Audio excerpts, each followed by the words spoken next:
পাল্টাপাল্টি অভিযোগে ডাকসু নির্বাচন ঘিরে উত্তাপ, শিক্ষার্থীদের বাড়িতে গিয়ে ভোট চাওয়ায় ক্ষোভ, ইশতেহার বাস্তবায়নের শপথ ছাত্র দলের, জাল ভোট ঠেকাতে সতর্ক প্রশাসন। ঝটিকা মিছিল ঠেকাতে নজরদারি বাড়ানোর সিদ্ধান্ত সরকারের, ডাকসু নির্বাচন সুষ্ঠু করতে সব ব্যবস্থা নেওয়ার নির্দেশ। ফেব্রুয়ারির ভোট ঠেকাতে পারবে না কোনো শক্তি। সংসদীয় আসন বিন্যাসের প্রতিবাদে 2 জেলায় বিক্ষোভ, ব্রাহ্মণবাড়িয়ায় মহাসড়ক অবরোধ, পাবনায় আন্দোলন, নিয়ম মেনেই পুনর্নির্ধারণের দাবি ইসির।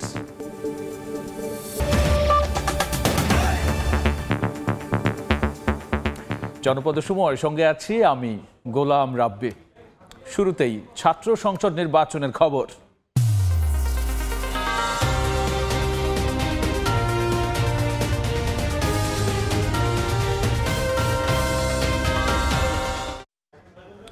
শেষ মুহূর্তের প্রচারেও পাল্টাপাল্টি অভিযোগ, ডাকসু নির্বাচন ঘিরে বইছে উত্তাপ, ভোট নিয়ে প্রার্থীদের ভাবনা জানাতে এই মুহূর্তে ক্যাম্পাসে রয়েছেন সহকর্মী শাকির আহমেদ। সরাসরি যুক্ত হচ্ছি তার সঙ্গে। ঢাকা বিশ্ববিদ্যালয় কেন্দ্রীয় ছাত্র সংসদ ও হল সংসদ নির্বাচনের প্রচারণার সময় কিন্তু শেষ হচ্ছে আর মাত্র কয়েক ঘন্টা পরেই। ইতিমধ্যে প্রার্থীরা তাদের ব্যস্ত সময় পার করছেন, যাচ্ছেন ভোটারদের দ্বারে দ্বারে। ভোটাররাও 9 তারিখ তাদের যে ভোটাধিকার প্রয়োগ সেটির জন্য অধীর আগ্রহে অপেক্ষা করছেন। আমরা প্রতিদিনের মতো আজকেও 2 জন প্রার্থীর ভাবনা জানবো। আমাদের সঙ্গে তাদের ভাবনা সম্পর্কে জানাতে উপস্থিত আছেন, আমার ডানে আছেন বিশ্ব ইনসানিয়াত বিপ্লব ছাত্র ফ্রন্টের ভিপি পদপ্রার্থী তাহমিনা আক্তার, এবং আমার বায়ে আছেন আলসাদি ভুইয়া, যিনি স্বতন্ত্র শিক্ষার্থী ঐক্যের জিএস পদপ্রার্থী। আপনাদের দুজনকে আজকের আলোচনা অনুষ্ঠানে স্বাগত জানাচ্ছি। আমি প্রথমেই শুরু করতে যাই তাহমিনা আক্তার, আপনাকে দিয়ে।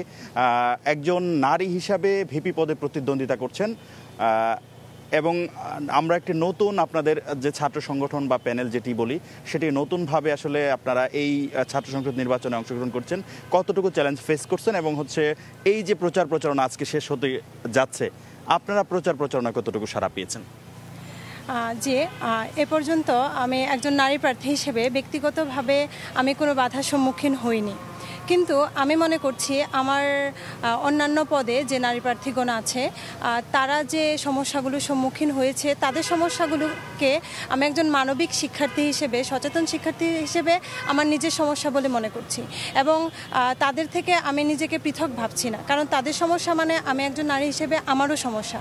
তো সেই জায়গা থেকে প্রশাসনের আমি মনে করি আরও সচেতন হওয়া দরকার ছিল, আরও তাদের কার্যক্রম আরও অ্যাক্টিভ হওয়ার দরকার ছিল, সেটা আমি দেখতে পাইনি এ পর্যন্ত। এবং প্রচারণার ক্ষেত্রে ক্যাম্পাসে যে পরিস্থিতিটা এখন পর্যন্ত সুন্দর, সুষ্ঠু একটা সবাই আমেজ উৎসবপূর্ণ একটা পরিস্থিতিতে সবাই সবার প্রচারণা চালাচ্ছে, এবং শিক্ষার্থীরাও যথেষ্ট আনন্দের সাথে এটা গ্রহণ করছে। সাদি, আমি আপনার কাছে যেতে চাই। আপনি ঢাকা বিশ্ববিদ্যালয়ে দীর্ঘ সময় সাংবাদিকতা করেছেন, সাংবাদিক সমিতির দায়িত্ব পালন করেছেন। আপনি তো ইচ্ছে করলে আসলে ট্র্যাডিশনাল যে প্যানেলগুলো রয়েছে বা পরিচিত যে ছাত্র সংগঠনগুলো রয়েছে সেগুলোতেও যেতে পারতেন। হঠাৎ করে স্বতন্ত্রভাবে বা স্বতন্ত্র শিক্ষার্থী ঐক্যের ব্যানারে আসলে জিএস প্রার্থী হওয়া কেন? আপনি হয়তো জানেন যে আমি 2019-এ ডাকসুতেও কিন্তু স্বতন্ত্রভাবে নির্বাচিত হয়েছি। আমার হলে আমি ছাত্রলীগের প্রার্থীকে হল সংসদে 293 ভোটের ব্যবধানে কিন্তু তাকে হারিয়েছি। আমার সাংবাদিকতা আসার আগের পরিচয় ছিল কিন্তু ছাত্র সংসদ প্রতিনিধি।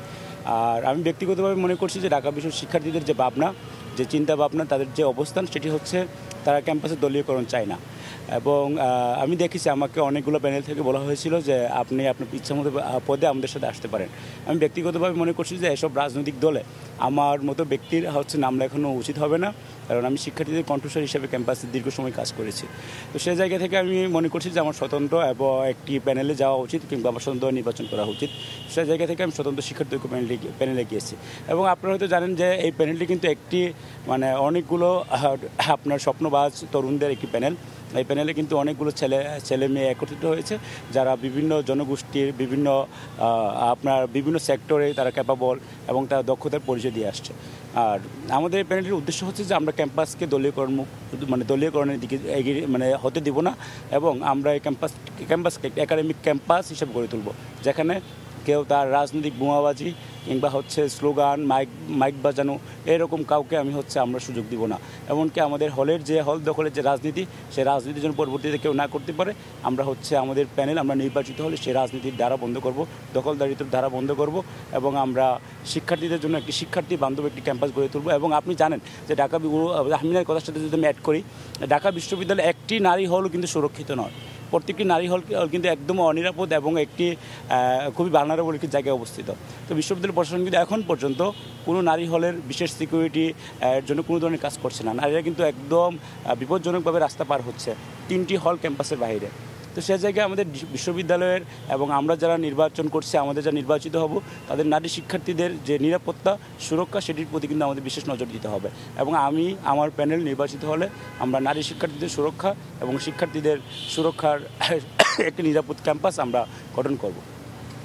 তাহমিনা আক্তার, আপনার কাছে যেতে চাই। আপনারা ইশতেহারও দিয়েছেন, ইশতেহারের মধ্যে যদি আমি বলতে যাই, শিক্ষার্থীদের জন্য আপনারা আসলে ফ্রিতে পড়াশোনার বিষয়টি যেটি বলেছেন, তাদেরকে বেতন ছাড়া পড়াশোনা করানোর বিষয়টি সেটি যেরকম বলেছেন, পাশাপাশি এটার ইশতেহার আসার আগে আমি যদি একটু বলতে চাই যে আমরা গত কয়েকদিন ধরেই দেখছি যে পক্ষ বিপক্ষ অভিযোগ হচ্ছে যে কোনো পলিটিক্যাল রাজনৈতিক গ্রুপ আসলে প্রেশারাইজ করছে শিক্ষার্থীদেরকে ফোন দিয়ে, পাশাপাশি নাজিরা বাজারে আপ্যায়নের মতো একটি বিষয় আছে। আপনারাও কি শিক্ষার্থীদেরকে সেই ধরনের আপ্যায়ন করছেন বা আসলে সেই ধরনের আপনাদের সংগঠন থেকে কি ফোন দিচ্ছেন কিনা শিক্ষার্থীদেরকে? কখনোই না, কারণ এখানে তারা কিন্তু একটা সংকীর্ণ মানসিকতার পরিচয় দিয়েছে। ঢাকা বিশ্ববিদ্যালয়ের শিক্ষার্থীরা সবাই সচেতন। এলাকা থেকে কে কল দিল না দিল সেটার ভিত্তিতে তারা কখনোই ভোট দিবে না। এবং একই সাথে যারা নাজিরা বাজার আর গাউসুল আজম মার্কেটকে ভিত্তি করে আসলে ক্যাম্পাসের রাজনীতিটা করতে চাচ্ছে, তারা আসলে রাজনীতির মানেই বুঝে না। তারা এখনও সংকীর্ণ মানসিকতা থেকে বেরিয়ে হতে পারছে না। কারণ ঢাকা বিশ্ববিদ্যালয়ের শিক্ষার্থীরা 1 প্লেট বিরিয়ানি তেহেরির বিনিময়ে ভোট দেবে না। তারা যথেষ্ট সচেতন। তারা তাদের জ্ঞান বিবেচনা যথেষ্ট রয়েছে, কে যোগ্য কে যোগ্য না, কে তাদেরকে প্রতিনিধিত্ব করছে, কে তাদের জীবনের নিরাপত্তার কথা বলছে, কে সুরাজনীতি কে কুরাজনীতির কথা বলছে, সেটা তারা বুঝতে পারছে। এবং আপনারা অবগত আছেন, আমি বিশ্ব ইনসানিয়াত বিপ্লব স্টুডেন্ট ফ্রন্টের পক্ষ থেকে আমাদের যে চেতনা মানুষ মানবতা মানবতার রাজনীতি, এবং সেখানে আমরা শিক্ষাঙ্গনে সবাইকে শিক্ষক এবং শিক্ষার্থী হিসেবে বিবেচনা করছি। এবং তারই পরিপ্রেক্ষিতে আপনি আমাকে প্রশ্ন করলেন যে আমরাও একই ধরনের মাদার পার্টি আছে, তারাও কি আপনাদেরকে এভাবে সহযোগিতা করছেন কিনা? না, কখনোই না। তাদের সহযোগিতা হচ্ছে জ্ঞান এবং ভালোবাসার সহযোগিতা। তাদের সহযোগিতাটা হচ্ছে মানবতার সহযোগিতা। তারা চাচ্ছে শিক্ষার্থীদের মানবিক ভালোবাসাটা হচ্ছে আমাদের সেই অস্ত্র, সে আমাদের যে নাজিরা বাজার আর গাউসুল আজমের সে বিরানি নয়। শিক্ষার্থীদের ভালোবাসা এবং নিরাপদ জীবনদানের যে প্রতিশ্রুতি, সেটা হচ্ছে আমাদের অস্ত্র, সেটা হচ্ছে আমাদের ভরসা। সাদি, আপনার কাছে একটু যেতে চাই নির্বাচনের পরিবেশ নিয়ে। আমরা শুরু থেকে দেখছিলাম যে আপনারাও বলছিলেন নির্বাচন কমিশনের পক্ষপাত, পাশাপাশি আচরণবিধি লঙ্ঘনের মহোৎসব চলছে, তারপরেও কোনো ব্যবস্থা না নেয়। শেষ পর্যন্ত এসে কোনো ব্যবস্থা দেখলেন কিনা, বা তারপরেও এখনো পর্যন্ত তো আপনারা মাঠে আছেন, নির্বাচন কমিশনের বিষয় এবং আচরণবিধির বিষয়ে আসলে কোনো ধরনের ব্যবস্থা হয়েছে কিনা? নাজিরা বাজার ইস্যুতে কথা হচ্ছিল। আপনাকে আমি বলতে চাই যে হুমায়ুন আহমেদের নাটকে ফারুক আহমেদের একটি ডায়লগ ছিল যে দুধ খাওয়ান আর ঘি খাওয়ান আপনি এবারও ফেল। যারা আমাদের শিক্ষার্থীদেরকে নাজিরা বাজারে খাওয়াচ্ছে, স্টার কাবাবে খাওয়াচ্ছে, কিংবা কাচ্চি খাওয়াচ্ছে, চাপ খাওয়াচ্ছে, যাই খাওয়ান না কেন, তারা কিন্তু মাঠ বুঝে গেছে, তারা কিন্তু ফেল, তারা বুঝে গেছে এবং তারা মেনেও নিচ্ছে। কিন্তু কেউ মানতে পারছে না, কেউ ক্যাম্পাসে অস্ত্র ঢুকাচ্ছে, কেউ ক্যাম্পাসে বইয়ের রাজনীতি কায়েম করতে চাচ্ছে। তা আমি তাদেরকে বলবো যে আপনারা একটু আগে 1 বছর আগে শেখ হাসিনার কাছ থেকে শিক্ষা নেন। অস্ত্র দিয়ে ঢাকা বিশ্ববিদ্যালয় দমন করতে পারবেন না। আমাদের যে বাহু, এই ঢাকা বিশ্ববিদ্যালয়ের শিক্ষার্থীদের এই বাহুর নিচে সকল অস্ত্র পৃথিবীর। 1971 সালে আমরা পাকিস্তানকে আমরা পরাজিত করেছি, 90 স্বৈরাচার হটিয়েছি, আমরা 24 শেখ হাসিনাকে হটিয়েছি। তো সে জায়গায় আমাদের যে শক্তিটা, সেই শক্তিটা যে কোনো অস্ত্রের চেয়েও কিন্তু বেশি। আপনি দেখেন, এই বিরিয়ানি খাইয়ে, এই কাচ্চি খাইয়ে, চাপ খেয়ে কিন্তু বুট কিনতে পারবে না। আমাকে শিক্ষার্থীরা বলছে যারা আমাদেরকে খাওয়াবে, আমরা হয়তো সামাজিকতার খাতার মধ্যে খেতে হচ্ছে, কিন্তু আমরা তাদেরকে ভোট দিব না। কারণ তারা আমাদেরকে প্রথমে অবমূল্যায়ন করছে, তারা আমাদেরকে প্রথমে আন্ডার এস্টিমেট করছে, তারা আমাদেরকে প্রথমে একজন অমূল্যবান যে আমরা খাইয়ে বুট কিনতে পারবে এরকম চিন্তা ভাবনা করছে। আমি বলতে চাই, যারা শিক্ষার্থীদের খাইয়ে বুট কিনতে চায়, টাকা দিয়ে বুট কিনতে চায়, তারা নির্বাচিত হওয়ার পরে তারা ক্ষমতা দেখিয়ে হল দখল করবে। তারা হলে গণরুম গেস্টরুমের কালচার ফিরিয়ে নিয়ে আসবে, তারা হলে দখলদারিত্বের রাজনীতি করবে, তারা ডিপার্টমেন্টগুলোতে শিক্ষক নিয়োগের ক্ষেত্রে তারা অস্ত্রবাজি করবে, তারা টেন্ডারবাজি করবে ক্যাম্পাসে, তারা স্টাফ কর্মকর্তা নিয়োগের ক্ষেত্রে তারা বাধা হয়ে দাঁড়াবে। আমি ঢাকা বিশ্ববিদ্যালয়ের শিক্ষার্থীদের প্রতি আমার একটা আন্তরিক আহ্বান থাকবে যে আপনারা এই সব যারা মুখরোচক ইশতেহার দিচ্ছে, যারা হচ্ছে আপনার এই কথার ঝনঝনি ছড়াচ্ছে, তাদের কথায় আপনারা আসলে বিশ্বাস করবেন না। তারা দুদিন পরে গোলাম রব্বানি হবে, দুদিন পরে সাদ্দাম হোসেনদের মতো রাজনীতি করবে। যারা প্রেম ভালোবাসার রাজনীতি করে 15 জুলাই যাদের হাতে রক্ত লেগেছে, তারা তাদের মতো রাজনীতির দিকে ফিরে যাবে। আপনারা কথায় মুগ্ধ না হয়ে আপনারা বিবেচনা করে, আর যারা আপনাদের প্রকৃত কণ্ঠস্বর হবে আপনারা তাদেরকে ভোট দেন। যতই ভালোই হোক না কেন, ভালো কথা বলুক না কেন, ভালো অবস্থান দেখাক না কেন, তাদের কিন্তু রাজনৈতিক ব্যক্তিগত কোনো শক্তি নাই। তাদের শক্তি হচ্ছে তাদের রাজনৈতিক সংগঠন, আর তাদের রাজনৈতিক সংগঠন তাদেরকে বলে তারা কিন্তু আউট, তারা কিন্তু কিছুই করতে পারবে না। ঠিক যেমনটা আপনি গত ইলেকশন দেখেছেন, গোলাম রব্বানী ভাই যখন হচ্ছে ডাকসুর জিএস হয়েছিলেন, তখন কিন্তু প্রধান ছাত্রলীগকে প্রাধান্য দিয়েছেন। যখন ওনার ছাত্রলীগের পথ চলে গেছে একই বছরে উনি কিন্তু ডাকসুতে মনোযোগ দিয়েছে, কিন্তু ডাকসুতে কোনো কাজ করতে পারেনি, কারণ তার যে দলীয় ব্যাকআপ ছিল সেটা কিন্তু চলে গেছে। তো ঠিক একইভাবে আমি বলতে চাই, এবারও আপনারা কোনো ব্যক্তি, কোনো রাজনৈতিক দলের ছাত্রনেতা যদি বলে যে তারা এই করবে সেই করবে, তাদের কথায় বিশ্বাস করবেন না। কারণ আপনারা জানেন, যদি শিয়াল বলে, যতবারই বলে যে আমার কাছে মুরগি নিরাপদ, আপনারা কি বিশ্বাস করবেন? ঠিক একইভাবে কিন্তু বিশ্ববিদ্যালয়ের শিক্ষার্থীরা জেনে গেছে যে এই ছাত্র সংগঠন যারা দলীয় রাজনীতি করছে, তারা শিক্ষার্থীদের সবসময় দাস, শিক্ষার্থীদের সবসময় ত্রাণের মাধ্যমে ত্রাণ দিয়ে তারা হচ্ছে মানে বুট কিনতে চায়, বুট প্রভাবিত করতে চায়। সেটা কিন্তু হবে না। আমরা নির্বাচিত হলে শিক্ষার্থীদের বাঁধ নির্মাণ করবো, যেন হচ্ছে শিক্ষার্থীদের বন্যায় আক্রান্ত না হয়। আমরা নির্বাচিত হলে শিক্ষার্থীদের পার্ট টাইম জবে চাকরি করবো, তাদের দক্ষতা বৃদ্ধির জন্য আমরা প্রোগ্রাম নামাবো। আমরা বলেছি যে আমরা কর্পোরেট এবং হচ্ছে ইন্ডাস্ট্রি আর বিশ্ববিদ্যালয়ের সাথে একটা কোরিলেশন গড়ে তুলবো, যেখানে শিক্ষার্থীরা এবং বিশ্ববিদ্যালয় তারা এই ইন্ডাস্ট্রিগুলো আমাদেরকে জানাবে তারা কী পরিমাণ গ্র্যাজুয়েট শিক্ষার্থী চাই বা কীরকম দক্ষতার শিক্ষার্থী চাই। আমরা এরকম শিক্ষার্থীর সাথে ট্রেন আপ করে তাদেরকে আমরা পার্ট টাইম জবের ব্যবস্থা করব। এই ধরনের আমাদের অনেক চিন্তাভাবনা আছে। আমরা ওপেন ক্রেডিট সিস্টেমের চিন্তাভাবনা আছে। আমরা নারীদের ক্যাম্পাসে স্যানিটেশন ব্যবস্থা নিয়ে কিন্তু আমাদের ইশতেহারে আছে। সাদি, আমি আপনাকে আরও শুনবো। তাহমিনা আক্তার, আপনার কাছে আসতে চাই। সাদি যেমনটি বলছিলেন, আসলে মাদার পার্টি থাকলে সেই পার্টি আসলে প্রেশারাইজ করে স্বাধীনভাবে নির্বাচিত হলেও কাজ করা যায় না। আপনারা কি স্বাধীনভাবে কাজ করতে পারবেন কিনা? পাশাপাশি একজন ভিপির যে ক্ষমতা, সেটি দিয়ে শিক্ষার্থীদের সমস্যা সমাধানের যে আপনারা প্রতিশ্রুতি দিচ্ছেন, সেটি কি আদৌ সম্ভব? আমরা দেখতে পাচ্ছি যে এখানে আসলে সভাপতি যিনি অনির্বাচিত, তার হাতে অবারিত ক্ষমতা। সেক্ষেত্রে ভিপির হাতে যে সীমিত ক্ষমতা, সেটি দিয়ে কি ছাত্রদের সমস্যার সমাধান করা সম্ভব? আচ্ছা, আপনারা যদি আমার ইস্তারটা পড়ে থাকেন, ওইখানে হচ্ছে আমি শিক্ষক রাজনীতির একটা বিষয় তুলে ধরেছি, এবং একই সাথে আমি বলেছি যে দল থেকেই নির্বাচিত হোক না কেন, দলীয় আদর্শের ঊর্ধ্বে গিয়ে সে সকল শিক্ষার্থীর কল্যাণে সবার জন্য কাজ করবে। এবং সেটা তখনই হবে যখন আমি একক গোষ্ঠীবাদ ভিত্তিক কোনো চেতনা লালন করব না, একক ধর্মভিত্তিক কোনো চেতনা লালন করবে না। আমার চেতনাটা যখন হবে সবার প্রতিনিধিত্বমূলক, আমার চেতনা যখন হবে সবার কল্যাণমূলক, তখন অবশ্যই আমার কথার সাথে আমার কাজের মিল থাকবে। কিন্তু আমি যদি ধরেন কথা দেই, এটা করব সেটা করব, দলীয় রাজনীতি মুক্ত করব, কিন্তু আমি নিজে ধারণ করছি একটা বস্তুভিত্তিক রাজনীতি, বর্ণ, ভাষা, গোত্র এগুলির ভিত্তিতে রাজনীতি, এবং হচ্ছে একক ধর্মভিত্তিক রাজনীতি, ধর্মের নামে উগ্রবাদী রাজনীতি, যেটা হচ্ছে আসলে সবাইকে প্রতিনিধিত্ব করে না। আপনি দেখবেন আমাদের ক্যাম্পাসে বিভিন্ন ধর্ম বর্ণের মানুষ বসবাস করছে। এখন আমি যখন একক ধর্মভিত্তিক রাজনীতির আদর্শ লালন করব এবং একই সাথে বলবো সব শিক্ষার্থীদের জন্য কাজ করব, এটা আসলে হয় না। এটা হচ্ছে তার কথার মধ্যে একটা কন্ট্রাডিক্টরি থেকে থাকে। এবং আপনি বলতে পারেন এখানে যে আমি নিজেও একটা রাজনৈতিক আদর্শ বহন করি।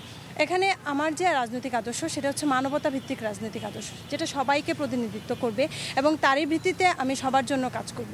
এখানে আরেকটা বিষয় যে হচ্ছে আমি যদি প্রশাসনের রাজনীতিটা বন্ধ করতে না পারি, তাহলে আমার অন্য রাজনৈতিক যে প্রভাব সেটা আমি দলীয়করণের যে বিষয়টা, এটা আমি দূর করতে পারবো না ক্যাম্পাস থেকে। আরেকটা বিষয় যে রাজনীতি থেকে কিন্তু আমরা কখনোই মানুষ হচ্ছে রাজনৈতিক জীব।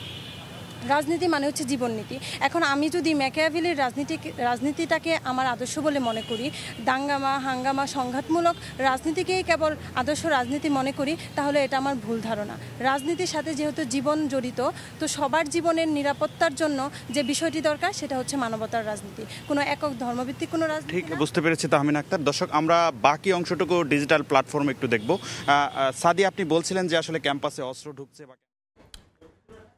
ডাকসু নির্বাচনের সবশেষ নিয়ে আমরা সরাসরি ছিলাম ঢাকা বিশ্ববিদ্যালয় ক্যাম্পাসে। আর যেমনটা বলছিলেন আমাদের সঞ্চালক, যে এই আলোচনার বাকি অংশ দেখতে চোখ রাখুন সময় টিভির ফেসবুক পেজে। কাল একই সময়ে ছাত্র সংসদ নির্বাচন নিয়ে আমরা আবারও আলোচনা নিয়ে ফিরব। ঝটিকা মিছিল ঠেকাতে সরকার নজরদারি বাড়ানোর সিদ্ধান্ত নিয়েছে বলে জানিয়েছেন প্রধান উপদেষ্টার প্রেস সচিব শফিকুল আলম। তিনি বলেছেন, ফেব্রুয়ারির প্রথমার্ধে নির্বাচন হবে, পৃথিবীর কোনো শক্তি তা ঠেকাতে পারবে না। বিকেলে রাজধানীর ফরেন সার্ভিস একাডেমিতে সংবাদ সম্মেলনে একথা বলেছেন প্রেস সচিব। নির্বাচন যে করেই হোক ফেব্রুয়ারির প্রথমার্ধের মধ্যে নির্বাচন হবেই। পৃথিবীর কোনো শক্তি নাই এই নির্বাচনকে ঠেকাতে পারে। বৈঠকে সিদ্ধান্ত হয়েছে ঝটিকা মিছিল সহ বেআইনি সমাবেশের বিষয়ে মনিটরিং জোরদার করতে হবে। এর নেপথ্যে যারা সক্রিয় রয়েছেন তাদের বিরুদ্ধে কঠোর আইনি ব্যবস্থা নেওয়া হবে। নির্বাচন কমিশনের সংসদীয় আসন পুনর্বিন্যাসের প্রতিবাদে সরব ব্রাহ্মণবাড়িয়া ও পাবনাবাসী মহাসড়ক অবরোধ করে বিক্ষোভ সমাবেশ ও মিছিল করেছেন দুই জেলারই বাসিন্দারা। ভৌগোলিক কারণে আসন আগের জায়গায় ফিরিয়ে দেওয়ার দাবিও তাদের। মহাসড়ক অবরোধ করায় ভয়াবহ যানজটে পড়েন চালক আর যাত্রীরা। নির্বাচন কমিশনের সংসদীয় আসন পুনর্বিন্যাস করায় ফুঁসে উঠেছে ব্রাহ্মণবাড়িয়া ও পাবনাবাসী। সড়ক অবরোধ করে বিক্ষোভ করেন তারা। সদর ও বিজয়নগর উপজেলা নিয়ে ব্রাহ্মণবাড়িয়া 2 ও 3 আসনের সীমানা পুনর্বিন্যাসের প্রতিবাদে রোববার সকালে ঢাকা সিলেট মহাসড়ক অবরোধ করেন স্থানীয়রা। এরপর সেখানে বিক্ষোভ মিছিল ও প্রতিবাদ সমাবেশ করেন তারা। এতে মহাসড়কটির দুই পাশে 20 কিলোমিটার এলাকা জুড়ে আটকা পড়ে অসংখ্য যানবাহন। যানজটে দুর্ভোগে পড়েন পরিবহন যাত্রী ও চালকরা। আন্দোলনকারীরা বলছেন, হরসপুর ইউনিয়নকে পূর্বের অবস্থায় রেখে চান্দুরা ও বুধনন্দীকে ব্রাহ্মণবাড়িয়া 2 আসনের সঙ্গে যুক্ত করা হয়, কিন্তু ভৌগোলিক দূরত্ব দাবি করে এই আসনটির সঙ্গে থাকতে চাচ্ছেন না তারা। আগের আসন ব্রাহ্মণবাড়িয়া 3-এ পুনর্বহালের দাবি এলাকাবাসীর। আমাদের দাবি স্পষ্ট, আমরা অখণ্ড বিজয়নগর চাই। আমাদেরকে যতক্ষণ পর্যন্ত সদরের সাথে সংযুক্ত না করা হয় ততক্ষণ পর্যন্ত আমরা রাস্তা অবরোধ করে প্রয়োজনে আমাদের যদি মৃত্যু হয় রাস্তায় আমরা মৃত্যুবরণ করব। এরা অবরোধ করেছেন, তাদের যে নেতৃস্থানীয় ব্যক্তিবর্গ রয়েছেন তাদের সাথে আলাপ আলোচনা করে এই যাত্রী ভোগান্তি লাঘব করার জন্য যাতে তারা দ্রুত অবরোধটা সরাইয়ে নেন। এদিকে পাবনা 1 আসনেও পুনর্বহালের দাবিতে ঢাকা পাবনা মহাসড়ক অবরোধ করে বিক্ষোভ করেন বেড়া উপজেলার বাসিন্দারা। সকাল 10টা থেকে দুপুর 1টা পর্যন্ত বন্ধ থাকে যান চলাচল। তারা বলছেন, সম্পূর্ণ অন্যায়ভাবে বেড়া উপজেলাকে আলাদা করে পাবনা 2 আসনের সঙ্গে যুক্ত করা হয়েছে, কিন্তু এই উপজেলার জনগণের ব্যবসা বাণিজ্য সহ নানা কারণে সাথিয়ার সঙ্গে যুক্ত। আসনটাকে বিভক্ত করা শুধু বেড়াকে দিয়ে দিচ্ছে সুজনগর, সাথে রাখছে আলাদা। পুনর্বহল যদি না হয় পরবর্তী আমাদের যে কাজ এবং রাস্তাঘাট, স্কুল, কলেজ এবং রাস্তা দিয়ে জনগণ যাওয়া বন্ধ করে দেবে। বেড়া সাথিয়া নিয়ে আগে ছিল পাবনা 1 আসন। গত 4 সেপ্টেম্বর পুনর্বিন্যাস করে শুধু সাথিয়া নিয়ে আসনটি ঘোষণা করা হয়, আর বেড়াকে সুজানগরের সঙ্গে যুক্ত করা হয় পাবনা 2 আসনে। কনক আজাদ, সময় সংবাদ। আইন মেনে ও নিরপেক্ষতা বজায় রেখে সীমানা পুনর্নির্ধারণ করা হয়েছে বলে জানিয়েছেন নির্বাচন কমিশনার আনোয়ারুল ইসলাম সরকার। দুপুরে আগারগাঁওয়ে নির্বাচন কমিশন ভবনে তিনি আরও বলেছেন, এ নিয়ে আন্দোলন কিংবা কর্মসূচির ভিত্তি নেই বলেও তিনি মনে করেন। কমিশন যেটি করেছে চুলচেরা বিশ্লেষণ করে চূড়ান্ত গেজেট প্রকাশ করেছে। কমিশন মনে করে সর্বোচ্চ সতর্কতা এবং বিচক্ষণতার মাধ্যমে নিরপেক্ষভাবে এই কাজটি শেষ করেছে। ঢাকার সিএমএম আদালতে বিচারকের সামনে সাংবাদিককে মারধরের প্রতিবাদে মানববন্ধন করেছেন গণমাধ্যম কর্মীরা। এদিকে শুনানিতে অভিযোগ স্বীকার করেছেন অভিযুক্ত আইনজীবী মহিউদ্দিন মাহি। সকালে ঢাকা আইনজীবী সমিতির কাছে লিখিত অভিযোগ দাখিল করেন হামলার শিকার সাংবাদিক আসিফ। বিকেলে ঢাকা আইনজীবী সমিতির 2য় ট্রাইব্যুনালের শুনানিতে বিনা তর্কে অভিযোগ স্বীকার করে ক্ষমা চান তিনি। আগামী 11 সেপ্টেম্বর আদেশের জন্য দিন ধার্য করা হয়। এর আগে দুপুরে কারওয়ান বাজারের সার্ক ফোয়ারার সামনে মানববন্ধন করেন গণমাধ্যম কর্মীরা। তারা বলেন, আদালতের মতো গুরুত্বপূর্ণ জায়গায় সাংবাদিকের উপর হামলা শুধু অগ্রহণযোগ্য নয়, গণমাধ্যমের স্বাধীনতার উপরও আঘাত। গত বৃহস্পতিবার সাংবাদিক মঞ্জুরুল আলম পান্নার জামিন শুনানির সময় ঢাকার সিএমএম আদালতে সময় সংবাদের প্রতিবেদক আসিফ হোসাইন সিয়ামের উপর হামলা করেন এই আইনজীবী মহিউদ্দিন মাহি।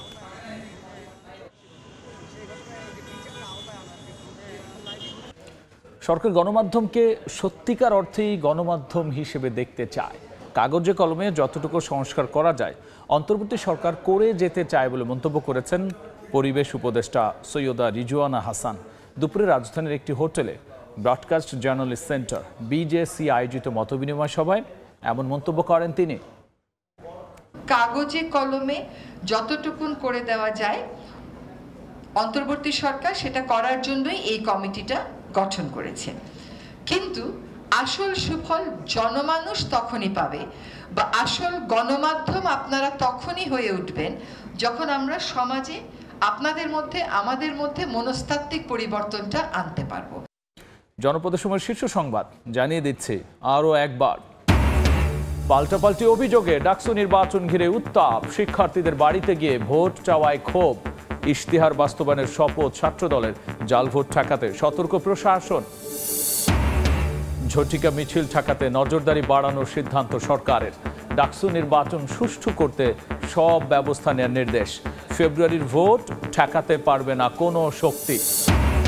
এবং সংসদীয় আসন বিন্যাসের প্রতিবাদে 2 জেলায় বিক্ষোভ, ব্রাহ্মণবাড়িয়ায় মহাসড়ক অবরোধ, পাবনায়ও আন্দোলন, নিয়ম মেনেই পুনর্নির্ধারণের দাবি ইসির।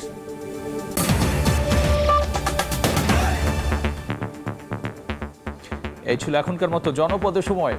সঙ্গেই থাকুন সময়।